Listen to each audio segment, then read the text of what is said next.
Scorpio Sky, Christopher Daniels, Frankie Zay, collectively known as SoCal Uncensored or SCU! This is Catch, Hook, and Shoot, the worst podcast I've ever been on. Word.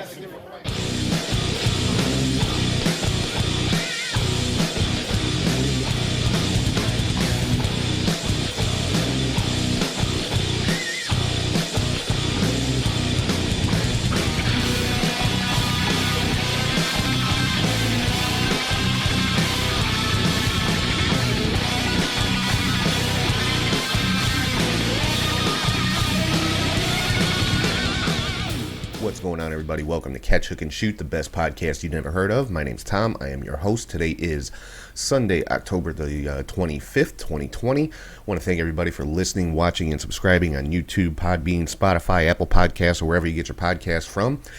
Thanks to everybody also for following on social media on all platforms. You can find the show at Catch Hook Shoot. Head to patreon.com/catchhookshoot for bonus content, prowrestlingtees.com/catchhookshoot for all your t-shirt needs, and our other web store, catchhookshoot.bigcartel.com for t-shirts and hats that you won't find on Pro Wrestling Tees. And if you ever want to shoot me an email, it's catchhookshoot@gmail.com. So let's get right into everything that's going on in the wonderful world of professional wrestling this week, starting it all off like we always do with the match of the week.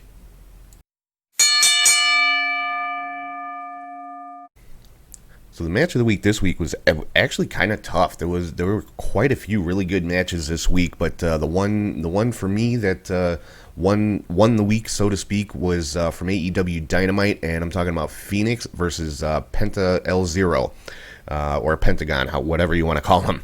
But, this is a match we've seen quite a bit. If you follow, AAA in Mexico, or if you watch Lucha Underground, these two guys have fought each other a lot. They're brothers. Obviously, they're a tag team as well, the Lucha Brothers.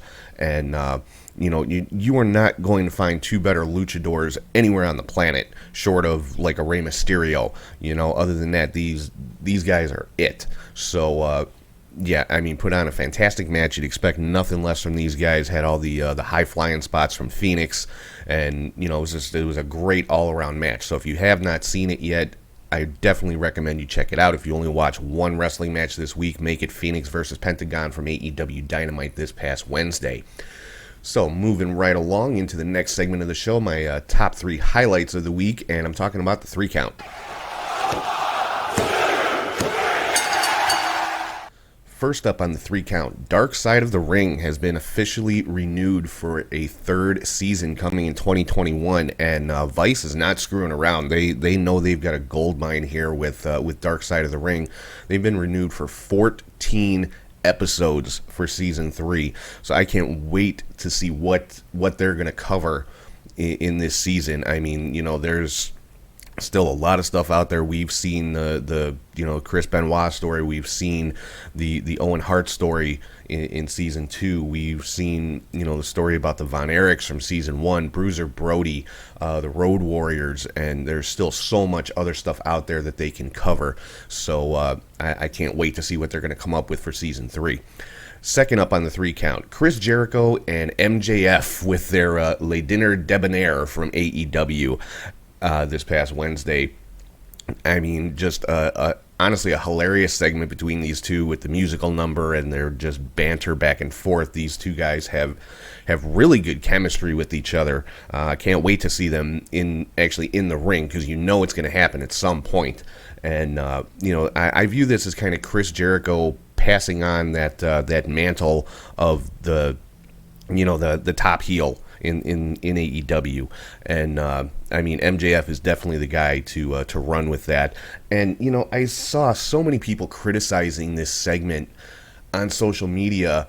I actually saw one person critiquing the singing and the musical number, like dude, you're judging the artistic merit of a segment whose sole purpose was to just be ridiculous and make these two guys look like the morons that they are. I mean, lighten up a little bit, have some fun. It was meant to be fun. It was meant to be ridiculous, and it's exactly what it was, and it served its purpose. So I thought it was great. And third up on the 3 count, a little bit of a surprise, Ben Carter has signed with the WWE.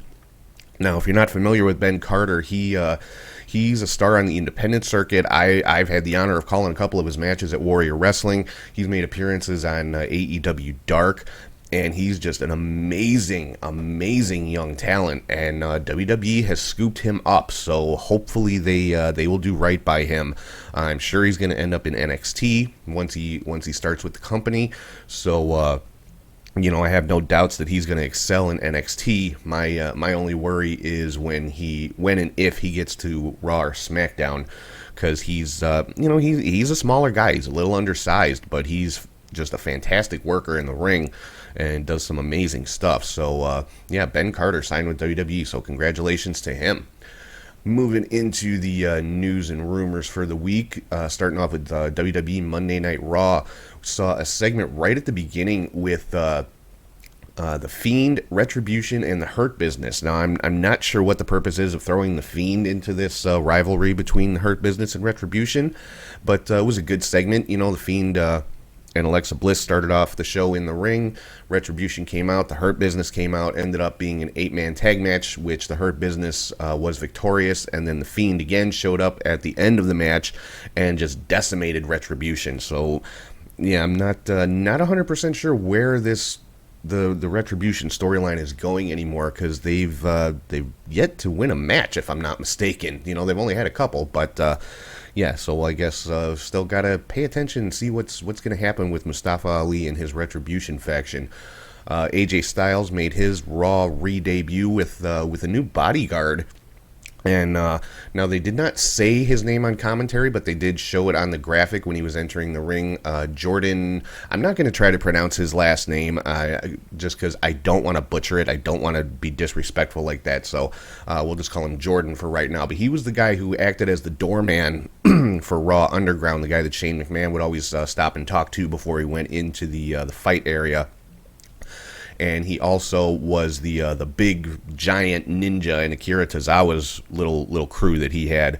So 7'3", gotta be like close to 400 pounds at that height, and just a monster of a man. So hopefully we're gonna see what he can do in the ring. But for right now, he's backing up AJ Styles.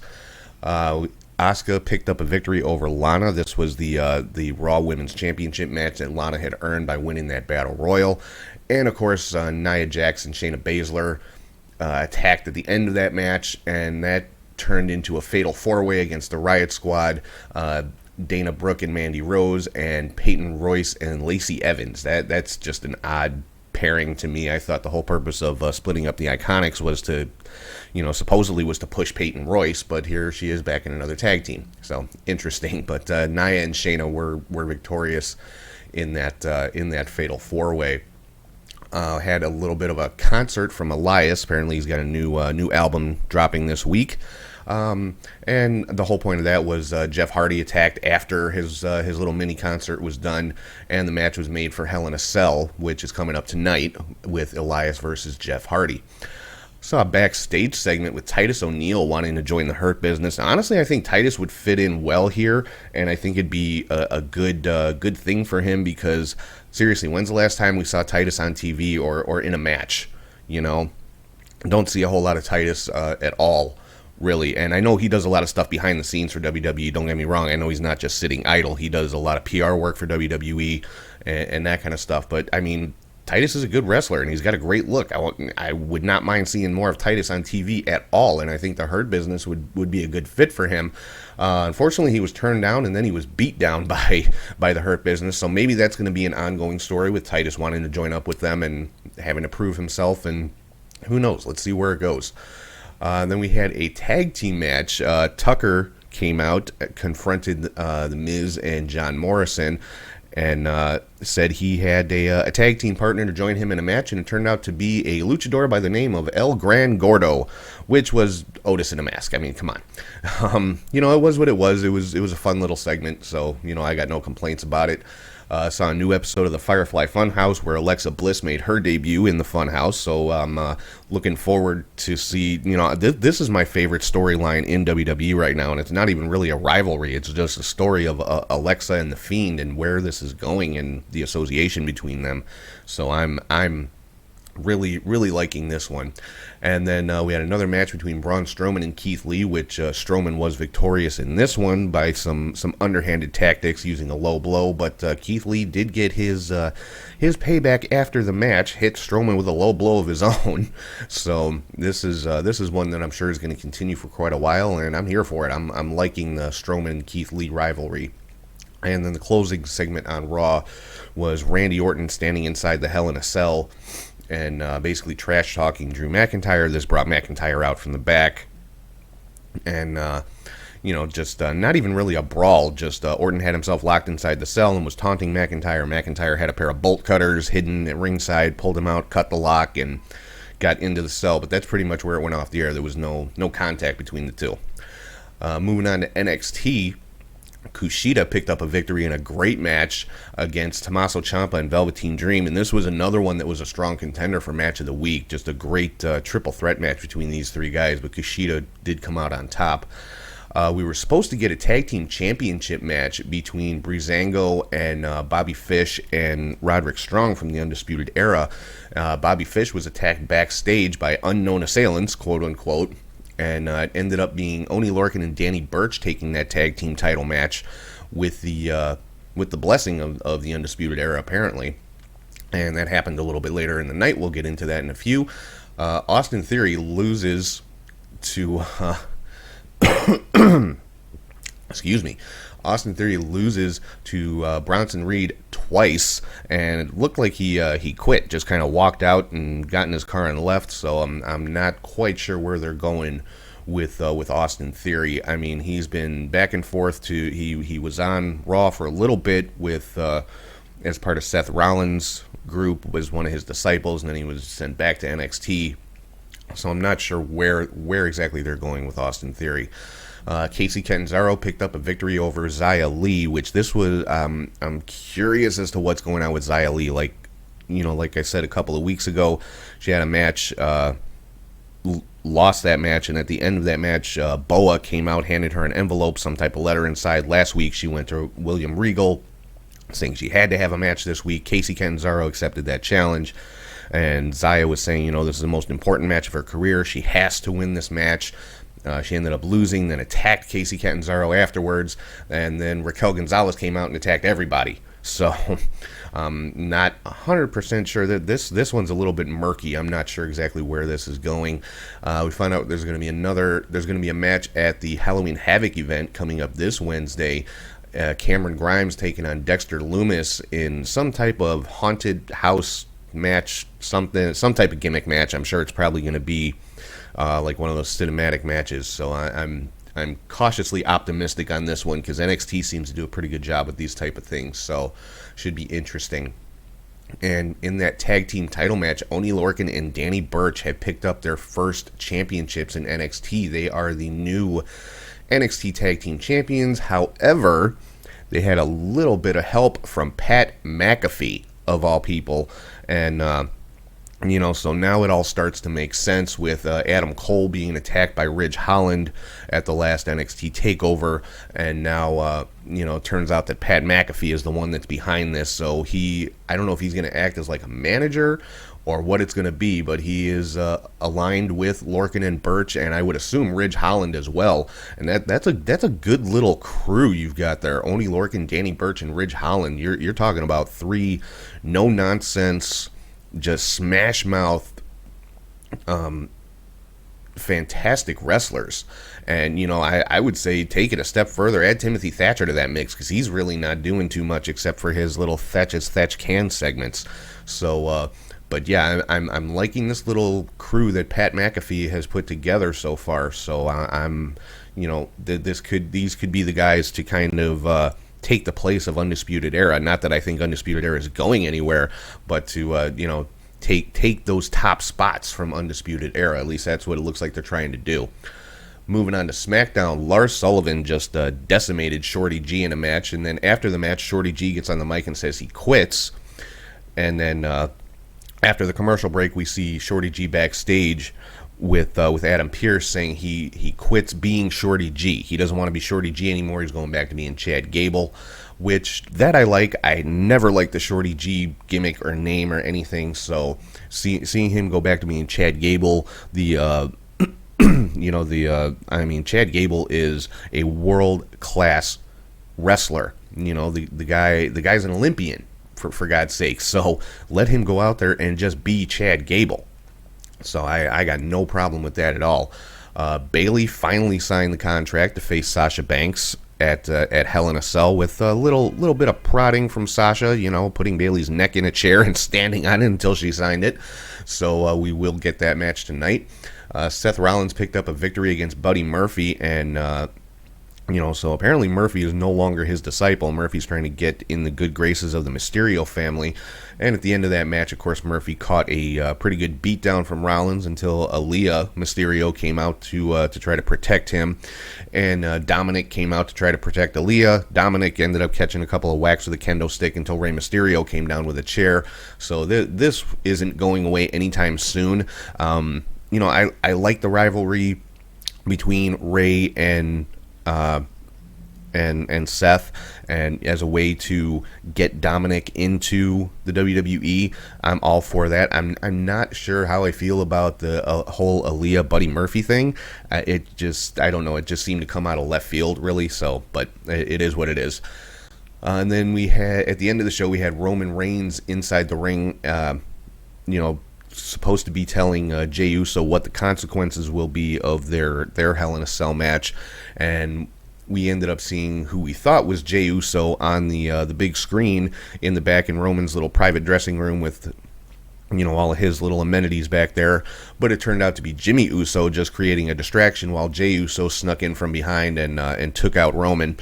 And after that, Roman got back on the microphone, basically said if Jey loses at this Hell in a Cell match, which is an I Quit match inside Hell in a Cell, if Jey quits and does not fall in line, that both Jey and Jimmy Uso are out, as in out of the family, out of the Samoan dynasty, and that kind of thing. So I think it's a pretty safe bet that this this faction that there have been rumors about for so long with Roman and the Usos is going to happen, whether it's voluntary on the part of the Usos or not. It's going to happen. So talking about Hell in a Cell, let's get into the preview and predictions here. Now, as of right now, as I'm recording this on Sunday morning, there have only been 5 matches announced, 3 of which are Hell in a Cell matches. So that I could see that filling a 2.5 hour pay-per-view, if that's the route that they're going. But first and foremost, we've got Otis taking on The Miz, and this is for the Money in the Bank contract. Now, that's one thing I didn't talk about with SmackDown was the Law and Otis segment, which, again, it was ridiculous, but it was entertaining. It was funny. Saw some appearances from Teddy Long and the APA, Bradshaw and Ron Simmons. And, it was an entertaining little segment. Bradshaw was the judge, and when it came down to the verdict, he said Otis has to defend the Money in the Bank briefcase against The Miz at Hell in a Cell. So I'm going to say The Miz is going to walk away with the briefcase. I don't see them... Unfortunately, I don't see WWE putting Otis in a main event spot. I just don't, if he were to cash in the briefcase, I don't think he would win whatever championship he goes for. I still would have loved to have seen WWE go the route of having him cash in for the tag team titles for he and Tucker, because it's never been done before. It would have been something different. But, apparently we're not going to have that, so I am going to have to go with The Miz to take the Money in the Bank briefcase off of Otis begrudgingly. Then we've got Elias taking on Jeff Hardy. This one... I want to pick Elias. Elias just came back from injury, and, we see Elias on TV a lot, or we have seen Elias on TV a lot. We don't see him in a lot of matches, and I'm hoping that will change, because what we have seen of him in the ring, he's very, very good. We always see him singing a song and then getting interrupted and getting beat down, and that's pretty much that. That's what we see from Elias. So I'd really like to see Elias pick up a victory in this one. As much as I love Jeff Hardy, I want Elias to win this match. Moving on to the 3 Hell in a Cell matches. First up, we've got Bayley defending the SmackDown Women's Championship against Sasha Banks. And this one's been coming for a long time. You know, it had been rumored for so long that they were gonna split and have a rivalry going on. So I excuse me, guys. Yeah, Bayley's been champion for over a year. I want to say Sasha Banks, but I have a feeling they're going to leave that title on Bayley for even longer, possibly make her the longest reigning women's champion overall ever.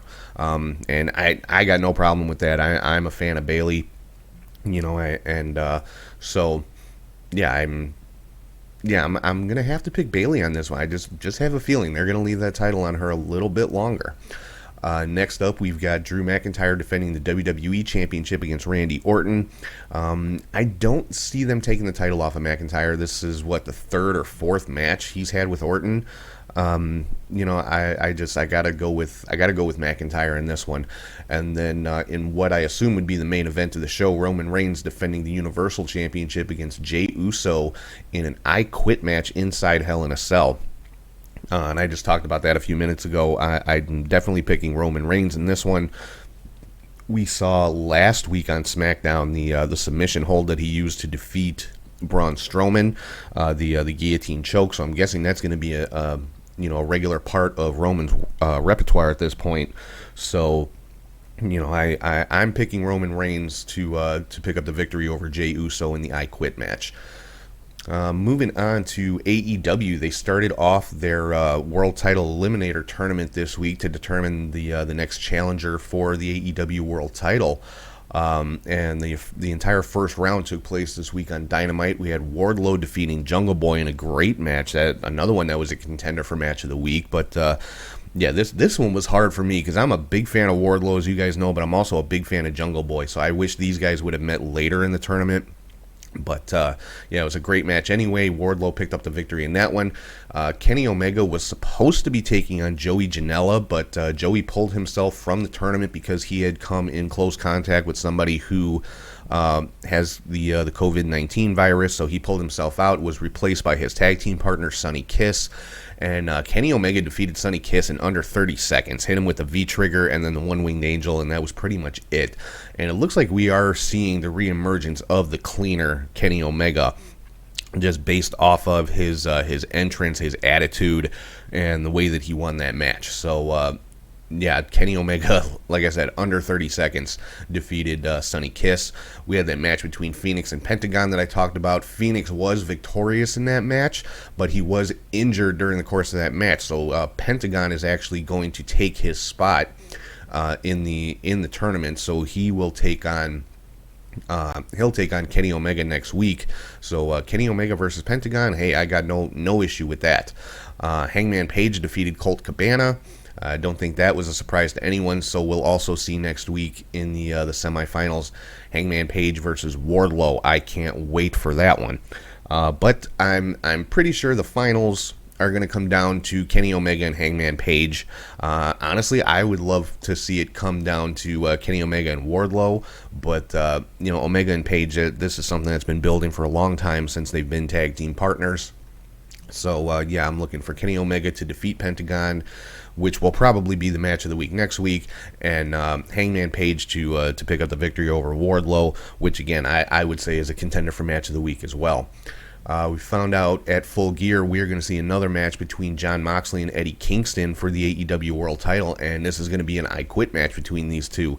So this one's going to be bloody, folks, and I can't wait to see it. The Young Bucks are the number one contenders for the Tag Team Championships. They will get the title match against FTR at Full Gear. They won a four-way match between the Bucks, Private Party, the Butcher, and the Blade, who have the Bunny back with them, by the way. That happened on AEW Dark. Eddie Kingston somehow managed to entice the Bunny to rejoin the Butcher and the Blade. And the fourth team in that four-way match was the Dark Order, so the Young Bucks picked up the victory there. And after the match, FTR and Tully attacked and just decimated the Young Bucks. Took out Matt Jackson's knee with a chair. Hit the double spike pile driver on Nick Jackson. So yeah, it was a pretty brutal beatdown from FTR to the Young Bucks.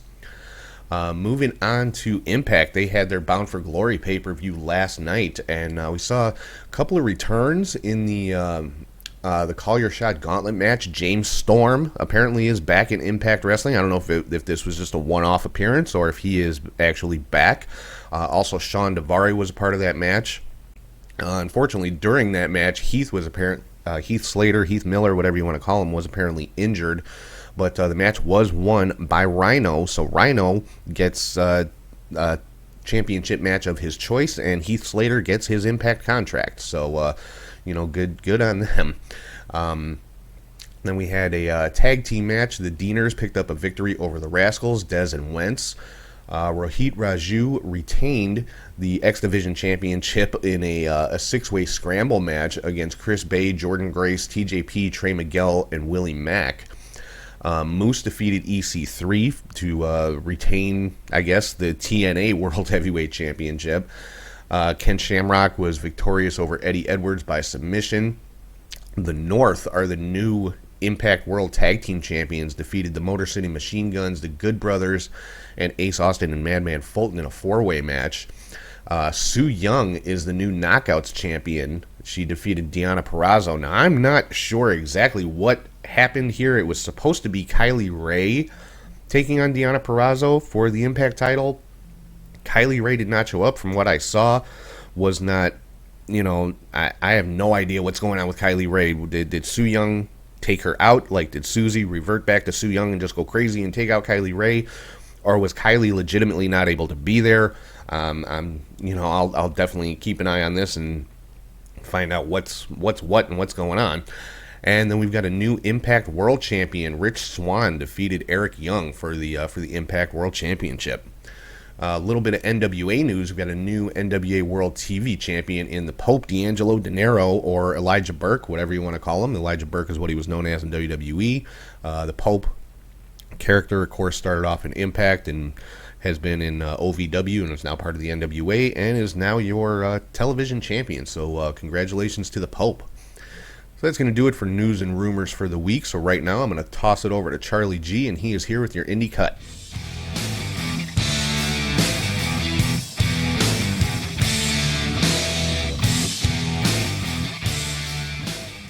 Thank you, Tom, and hey, the wrestling friends. I am Charlie G with your Indie Cut. It's another busy week of action, so let's get to it. From Friday, I'm going a little backwards on here. Friday, October 16th, with Texamo Pro Wrestling Fall Brawl from Sherman, Texas. For the Texamo Pro Red River title match, J.D. Griffey, who's champion, defeated Marcy Lewis, and then quickly defeated Nathan Bradley in another match. We move up to Rio Canadian Wrestling Friday Night Fights from Calgary, Alberta, Canada. For the RCW Tag titles, the champions, the Veros Twins, defeated KB6 and Nate Nixon. Then we move down to Magnum Pro Wrestling Friday the 16th from Omaha, Nebraska. For their Magnum Pro title triple threat match, TJ Benson defeated champion Red Wing and the Yellow Dog to become new champion. New Japan Strong USA number 11 took place, where PJ Black defeated Alex Zane, and David Finlay teamed with Jeff Cobb to defeat Chase Owens and Kenta. We head down to Mexico and CMLL for their Mexican National Women's Tag Title. Final vacant match where La Rachita and Luvia, sorry about that, defeated La Ampalola and Metallica to become new champions. And in the main event, best 2 out of 3s, Titan and Valador Jr. defeated Caristico and Mystico by DQ. Which set up the match for last night, which I will get to later on. We move to Saturday the 17th. We head to Germany for Wrestling Cult and EPW Eddie Steinblock Memorial Cup. And for the final match, it was Mueller defeating Marius Aliani to win the cup. Still in Germany for the German Wrestling Federation, Unleashed and Chaos City 2020, both on YouTube. Check that out if you want. Then Fight Club Finland had a show called Champagne from Helsinki, Finland. So you are now on the map, Finland. Then we move to Tokiyoshi Pro. Still wrestling out of my mind, where Maki Ito, Miyu Yamashita, and Raku defeated Runa Neko, Hyper Michio, and Soka Nakajima. A real cool match. First round international princess title tournament matches. Hikari Noa defeated Pam Harajuku. Yuki Kamofuki defeated Suzumi. And then there was a best 2 out of 3 fall 6-woman tag match where Miyu Watanabe, Rika Tatsumi, and Yuka Sakazaki defeated Nodaka Tenma, Yuki Ono, and Mizuki 2-1. Move to Stardom. Goddesses of Stardom Tag League Day 3. Couple matches. Utami Hayashita defeated Saya Linda. Konami defeated Saya Kamatani and Starlight Kid. Then the tag league matches were Gokikin Death and Riho with 4 points, defeating Donna Del Mundo of Julia and Maka, who has 2 points. Then Queen's Quest of Zumi and Momo Watanabe with 4 points, defeating Odatai of Natsuko Toro and Saki Kashima with 0 points. And in the main event, Donna Del Mundo of Mecha, Natsupoi, and Siri defeated Mina Shirakawa, Mayu Iwatani, and Tam Nakano in a real cool match. Good match, I should say. Then Sendai Girls Pro Wrestling Keep Burning took place. DDT TV show number 10 took place. And then All Japan Pro Wrestling Raising an Army Memorial Series 2020 Day 1. They hit an attendance of 492. Where Koji Iwamoto and Tajiri defeated Akira Francesco and Atsuki Ayagi. For the Gora TV title Captains Fall Elimination 6-man match, champion Yoshitatsu, Shakira, and Yuseki Okada defeated Black Mensio, Katsumi Ruby, and Takeo Omira. Triple Crown title match, Suwama, who was champion, defeated Zeus. Head back to the States where Zello Pro, the show must go on. They're in Milwaukee, Wisconsin this time at the Turner Hall Ballroom. So in a 4-way scramble match, Misa Kate defeated Jay Raves, Sierra, and Sky Blue. In a tag match, the Bang Bros of August Matthews and Davey Bang, alright Davey, defeated Country Air of Doc Simmons and Zach Hendricks. Trevor Outlaw defeated Jacob Dean. In a gauntlet match, Big Johnny Crowley defeated Alex Slade, Darius Luttrell, Israel Angels, and Coda Hernandez. Bryce Benjamin defeated Mojo McQueen. In a 6-man tag, CJ Esparza, Mason Conrad, and Matt Wavalt, who's formerly known as Aiden English, defeated Brubaker, Jason Hades, and Storm Grayson. And in the main event for the Zello Pro Women's title, best 2 out of 3 falls match, Laney Luck, who was champion, defeated Alex Gracia 2-1. At the end of the match, Elena Black challenged Laney to their next show later in November for the title, so we'll see if that happens. We go to Southern Fried Championship Wrestling, Loyalty from Loganville, Georgia. For classic title match, David Ali, who's champion, defeated Hold My Beer Hansen. And in a 12-man tag, Adrian Hawkins, Bobby Moore, Corey Hollis, Michael Judah, Rob Adonis, and Todd Sexton defeated Billy Buck, David Manders, Griff Garrison, Sal Renaro, and Will Caution. So now you know where else AEW Dark guys go after AEW Dark. There was a Juggalo Championship Wrestling show from Milford, Michigan, where Rhino defeated Jackson Stone. Great Lakes Championship Wrestling, Fangin' and Bangin' from Wisconsin took place, where Gangrel, Cal Hero, and Swoggle defeated Backwoods Brown, Coda Jacobs, and Salem Crane. Then Game Changer Wrestling, The Last Resort, took place from Silverado, California, in Oak Canyon Park. Very cool setting. It looked like they're in the mountains for this show. So AJ Gray defeated Joey Janela. A good match. Chris Dickinson defeated Adrian Quest and Danny Limelight. Since Alex Zane could not make the show due to tests not coming back in time, hopefully he's alright. Sabu actually defeated Matthew Justice with a leg drop chair shot. Alley Cat defeated Elena Black. KTB defeated Juicy Finale. Jimmy Lloyd defeated Eli Everfly. Slack defeated Atticus Kogar. And Ricky Shane Page defeated Blake Christian in a really good match. Over to Body Progression Wrestling in Bristol, Oklahoma.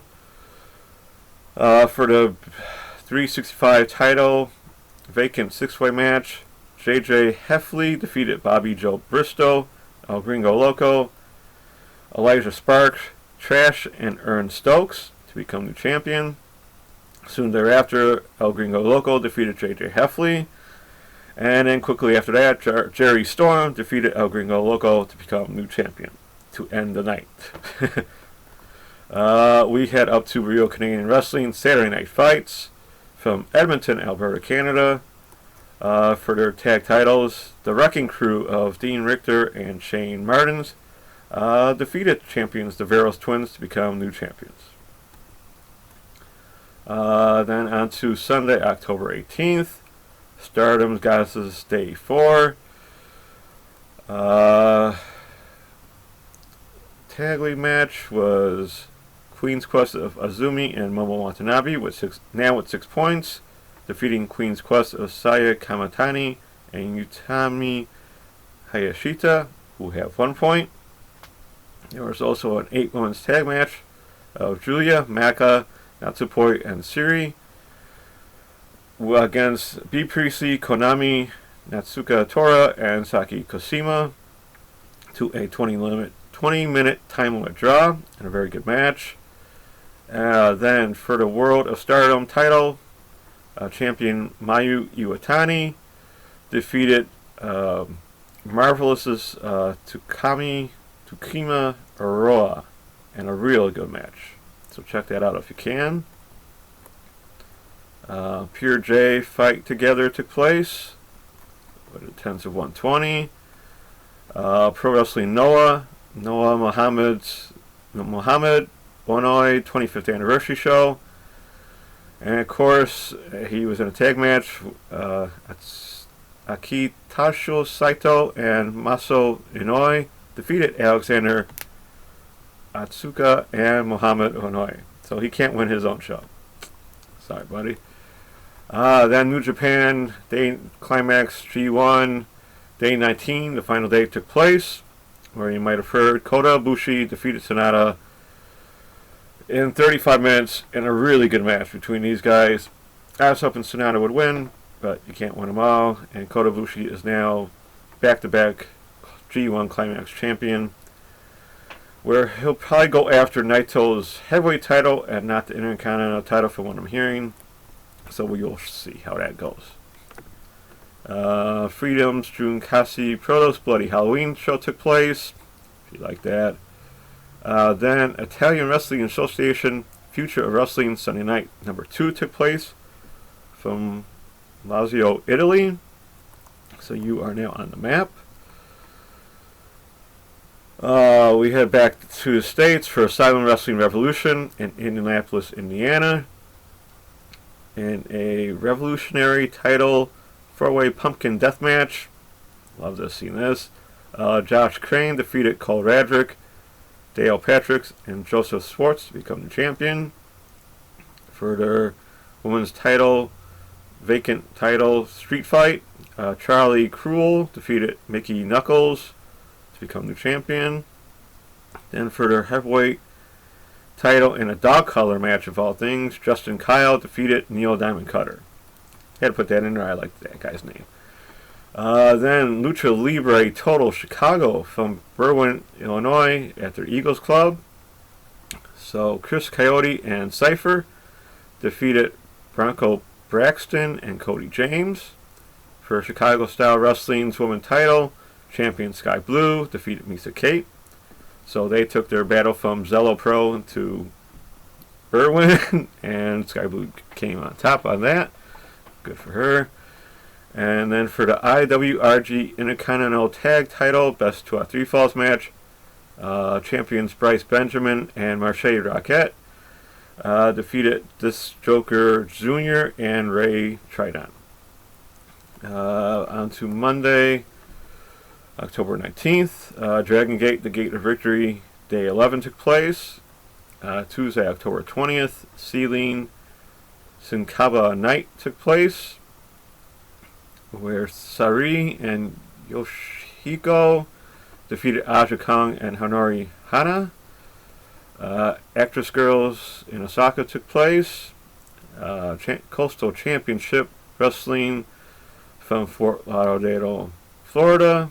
Wrestling number 6, Sunrise, took place on YouTube, so check that out if you can. Then United Wrestling Network Live number 6 show took place, where Miranda Elias defeated Christy James in a really good match. For the UWN tag titles, champions Adrian Quest and Andy Brown defeated Jervis Cottonbelly and Robin Shaw.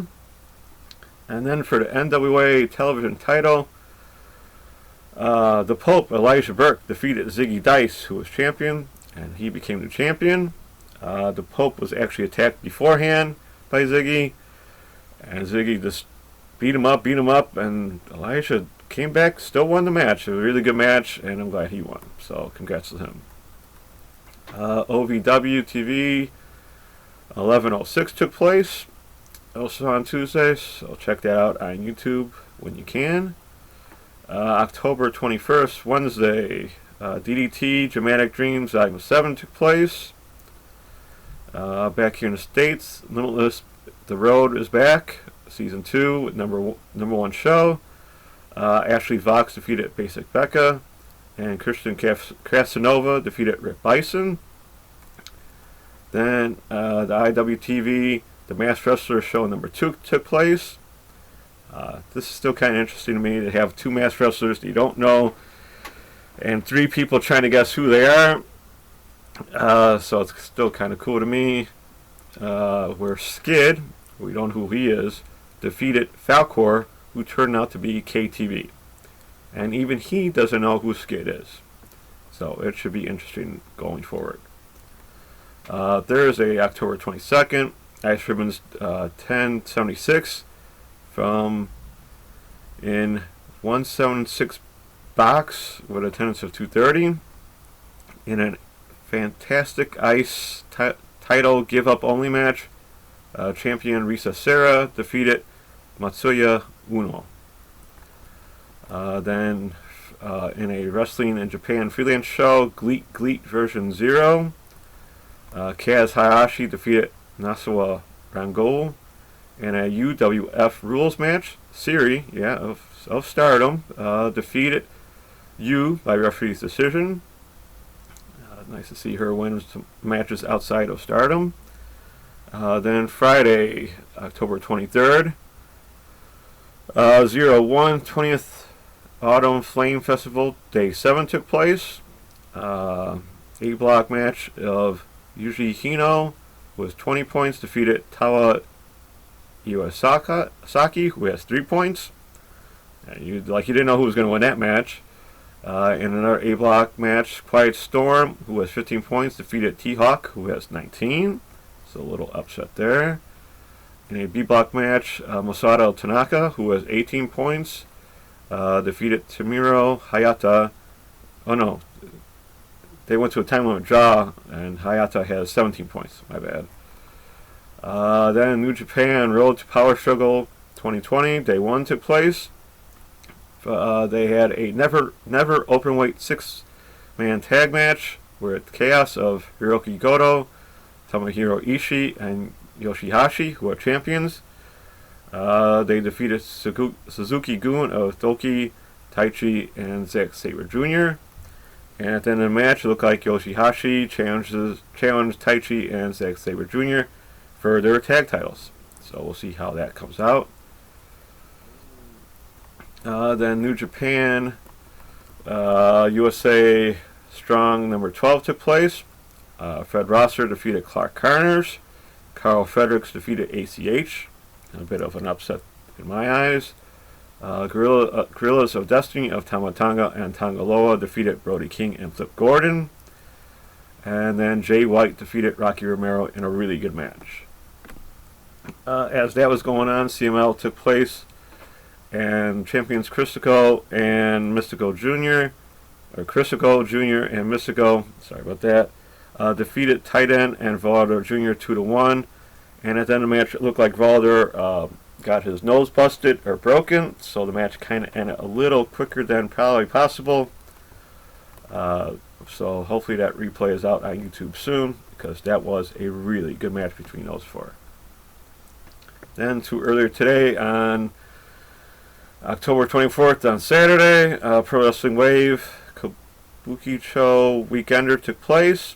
Ice-driven Risa Serra's 5th Produce show took place, where the Fantastic Ice title Iron Woman Hardcore match, where champion Risa Serra took on Akane Fujita, Hiragi Kurumuri, Usaki Oki, Minoru Fujita, Roko Yuto, Suzy Suzuki, Takashi Sasaki, Takayuki Yukuyu, and Tashiyuki Sakata, and Yuko Miyamoto to a 60-minute time limit draw. So that had to be a very awesome match between all those women. Then another freelance show from Japan, Bar 0445, Yoshi Pro Wrestling Festival, Be a Hero Girls, where Siri actually had another match, and she defeated Rina Singaki. All Japan Pro Wrestling Day 3 took place, where the All Japan World Tag Title match of the Violent Giants Tsuji Ishikawa and Suwama, who are champions, defeated Kuma Arashi and Sotero Oshino. So there you have it. That's actually a wrap for me, so I don't talk too much. Till next time with more indie news or shows that come about, don't forget to look up those Twitch streams, which you can see on my list over here. If you're watching on YouTube, and check out those YouTube channels for other wrestling content. Thank you for watching or listening. Hope you enjoyed the cut. With another busy weekend of wrestling. Stay safe, take care, and be kind, everyone. Back to you. All right, thank you again, Charlie, for another edition of the Indie Cut. So let's keep it rolling, getting into the next segment here, continuing the tournament that's been going on the last couple of weeks, and I am talking about the Fantasy Booker.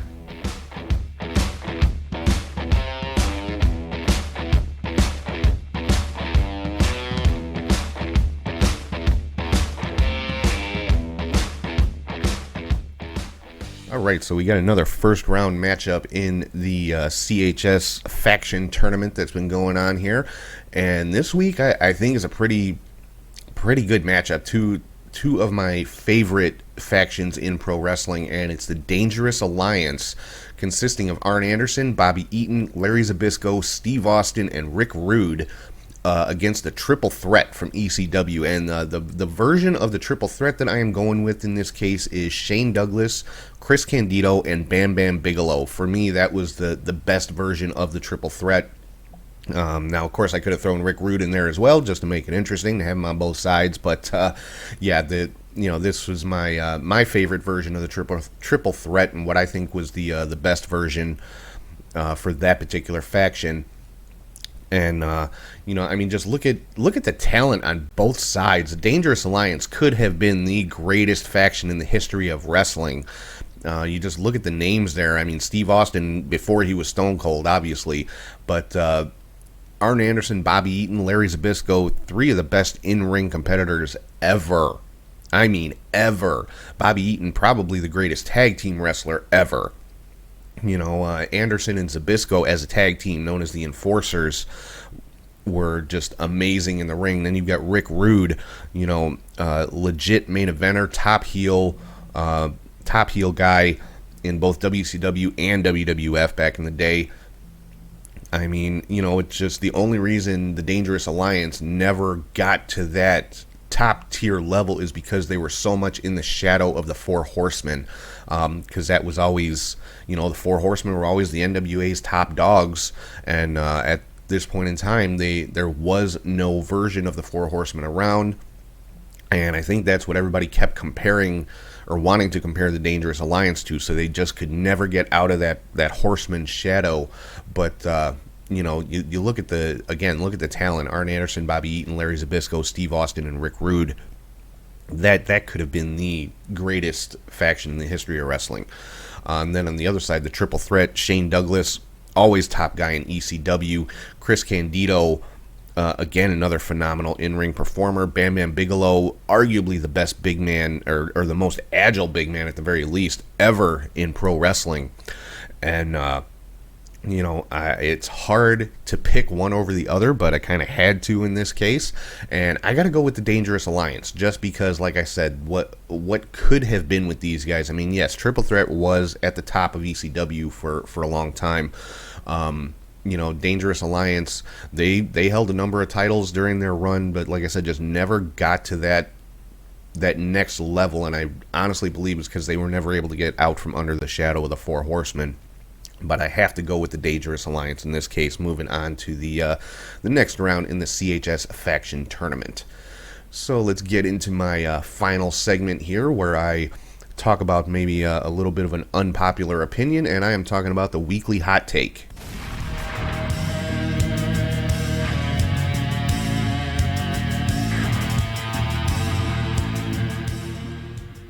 Alright, so the hot take for this week is this: Impact is not going anywhere. I still, to this day, see so many people online whining and crying and bitching and moaning about Impact or TNA or whatever you want to call it, and saying, oh, their days are numbered, WWE is going to buy them within a month and all this kind of stuff. Do you realize Impact has been around since 2002?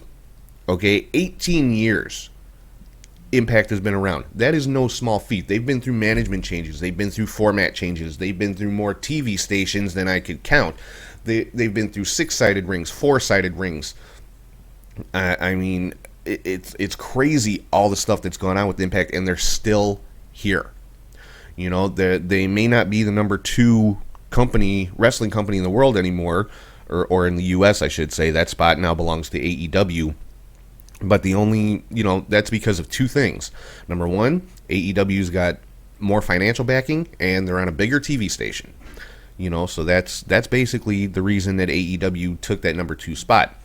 But Impact, I mean, they're not going away. Not anytime soon.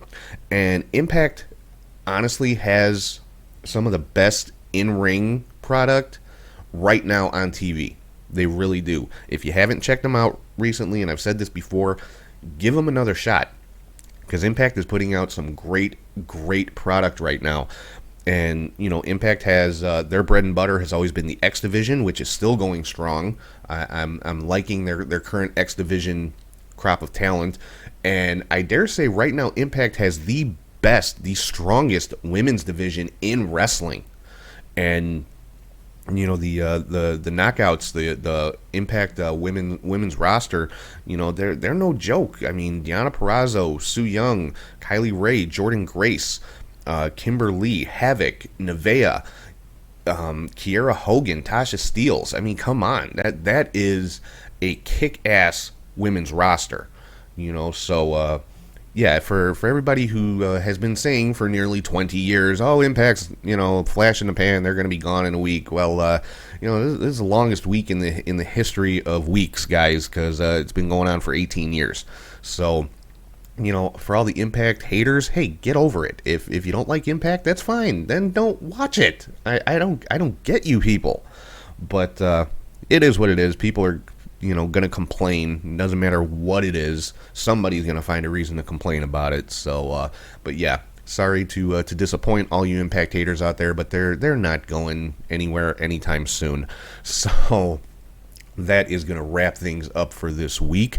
But again, I want to thank everybody for watching, listening, and subscribing on YouTube, Podbean, Spotify, or wherever you get your podcast from.